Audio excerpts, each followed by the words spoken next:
जय हिंद। हेमलता सनातनी का आप सबको नमस्कार। एक बहुत ही गंभीर विषय को लेकर मैं आज सबके सामने यहाँ पर उपस्थित हुई हूँ। What I feel it's an important topic and everybody should analysis on this particular point. आज हमें सबको विश्लेषण करना चाहिए कि ये जो बहुत बड़ी साजिश के तहत ये जो फैलाया जा रहा है सनातन संस्कृति को, ये अपमान किया जा रहा है, उसकी साजिश के तहत उसको खत्म करने का प्रयास किया जा रहा है, कुप्रयास ऐसा हो रहा है। इसके पीछे क्या कारण है, इसके पीछे कौन लोग हैं, आखिर ये क्रिप्टो इस्लामिक के तहत हमारे साथ में क्या साजिश की जा रही है। हाँ, मैं बात कर रही हूँ आज उन पाखंडी जो अपने आप में सनातन के ये गुरु बन रहे हैं, धर्म गुरु बन रहे हैं और हमारे सनातन के सच्चे सन्यासियों को, साधुओं को ये बदनाम कर रहे हैं। उन धर्मगुरुओं की आज मैं बात कर रही हूँ, चाहे वो भले मोरारी बापू ले लीजिए, चाहे वो कल की आई हुई ये गंदी और चित्रलेखा ले लीजिए, चाहे वो चिन्मयानंद ले लीजिए, चाहे वो अपने आप को गुरुमा कहने वाली वो पाखंडन औरत ले लीजिए। Yes, I am talking about them. इनको ये किसने अधिकार दिया है कि व्यास गद्दी जैसी पवित्र जगह पर बैठ के और सनातन संस्कृति का अपमान करें। ये खाते हैं भगवान राम के नाम पर, ये खाते हैं भगवत गीता के नाम पर, और ये पाठ करते हैं और गुणगान करते हैं दूसरे धर्मों का। इनको जरा बहुत भी लज्जा नहीं आती। कल मैं सुन रही थी एक मोरारी बापू का एक सत्संग का वीडियो वायरल हो रहा था और उसके अंदर वो ये कह रहा है कि मैं क्या करूं, मैं राम का नाम लेते लेते, मैं भगवत कथा कहते कहते, कृष्ण भगवान को ये करते करते और मुझे अंदर से ही फूट जाता, अल्लाह मुल्ला आ जाता है। तो मैं उसको कहूंगी कि तेरे अंदर से नहीं फूटता, ये जो तेरे शब्दों का मोह माया जाल है वो पैसों का है। तू इतना बड़ा गद्दार है, तू इतना बड़ा दल्ला है, मीन्स जिसे हम ये कहते हैं ना, मेरे पास आज शब्दकोश कम पड़ गया इनको गाली देने के लिए। ये इतने बड़े दलाल है कि ये पैसों के आड़ में, पैसों के लालच में अपनी माँ को भी, अपनी मातृभूमि को भी ये सौदा कर सकते हैं, ये बेच सकते हैं। मैं आज उसको कहना चाहूंगी उन तमाम साधु संतों को जो धर्म का नाश कर रहे हैं, कि जिनके अंदर से ये शब्द फूटते हैं, दूसरे धर्मों का प्रचार करने का या उनको प्रेरणा मिलती है। मैं उनसे कहना चाहूंगी कि जब कश्मीर में लाखों हिंदुओं के साथ में बर्बरता की गई थी, उनको निकाला था, माँ बहन बच्चियों के साथ में जाती हुई थी, उनको नंगा कर करके चौराहे पे उनकी बोली लगाई गई थी, तब तुम्हारे हृदय से, तुम्हारे मन से ये नहीं फूटा कि तुम्हें कुछ बोलना चाहिए। जब बंगाल के अंदर सरेआम हिंदुओं को जलाया जा रहा है, वहां पर उनके घरों को जलाया जा रहा है, वहां पे निकाला जा रहा है हिंदुओं को, तब तुम्हारे मन से ये फूटता नहीं है कि मुझे कुछ बोलना चाहिए।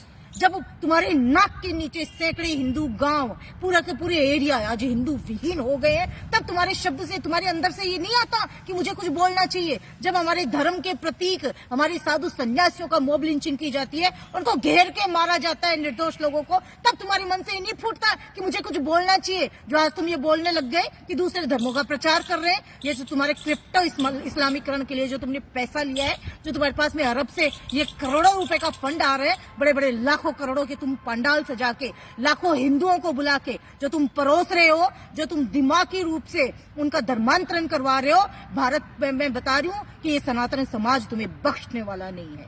आज मैं दूसरी बात करती हूँ चित्रलेखा की, जो ये कहती है कि भगवत गीता का पाठ करते करते अजान अगर सुनो तो उसको रोक दो, बंद कर दो भगवत गीता को और अजान, उसको प्रणाम करो अल्लाह को।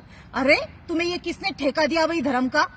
ये तो इतनी बड़ी गद्दार, दल्ली, गंदी औरत है ये कि इसने तो भगवत गीता में एक पहला, जिसे हम बोलते हैं संशोधन करके 13वें स्कंद के रूप में अजान को जोड़ दिया है। इतनी गंदी औरत है ये शराब का प्रचार कर रही है। कोई इससे पूछे कि क्यों भाई तू शराब का धंधा करती है, तूने धंधा खोल रखा है शराब का जो तू बड़ी इसको प्रमोट करती है, तुम्हें आखिर हक दे किसने दिया? तुम लोग ऐसे घिनौना काम करते हुए तुम्हारी आत्मा तुम्हें धिक्कारती नहीं है? एक वो चिन्मयानंद जो व्यास गद्दी जैसी पवित्र जगह पर बैठकर काले वस्त्र ये सब धारण कर रहे हैं, ये भगवान को भूल रहे हैं।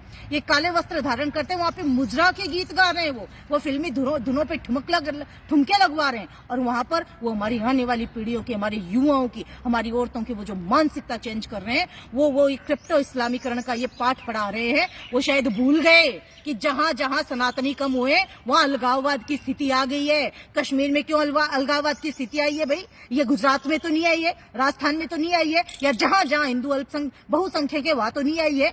तो ये जो इतनी बड़ी साजिश है, हिंदू समाज को समझनी पड़ेगी, इन लोगों का बहिष्कार करना पड़ेगा। नहीं तो जो पुरखों ने हमारी गलतियां की है, उन गलतियों को मत दोहराओ, अदरवाइज इनका अंजाम भुगतने के लिए आप तैयार रह जाना। ऐसे धर्म के गद्दारों को, ऐसे दल्लों को जो हमारे साधु संतों को बदनाम करते हैं, वैदिक सनातन संस्कृति का हर्ष कर रहे हैं, ये नाश कर रहे हैं, उनको सबक सिखाओ, उनका बहिष्कार करो।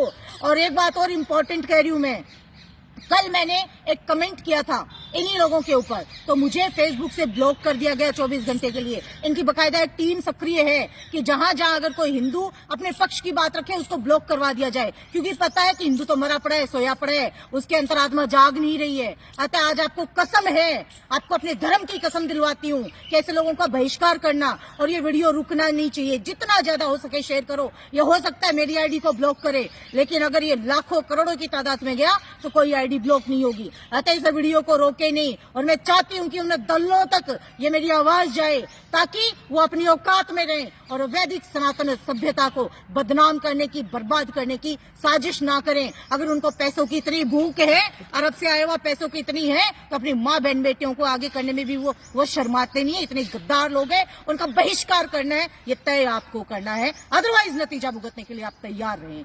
धन्यवाद। जय हिंद, जय भारत।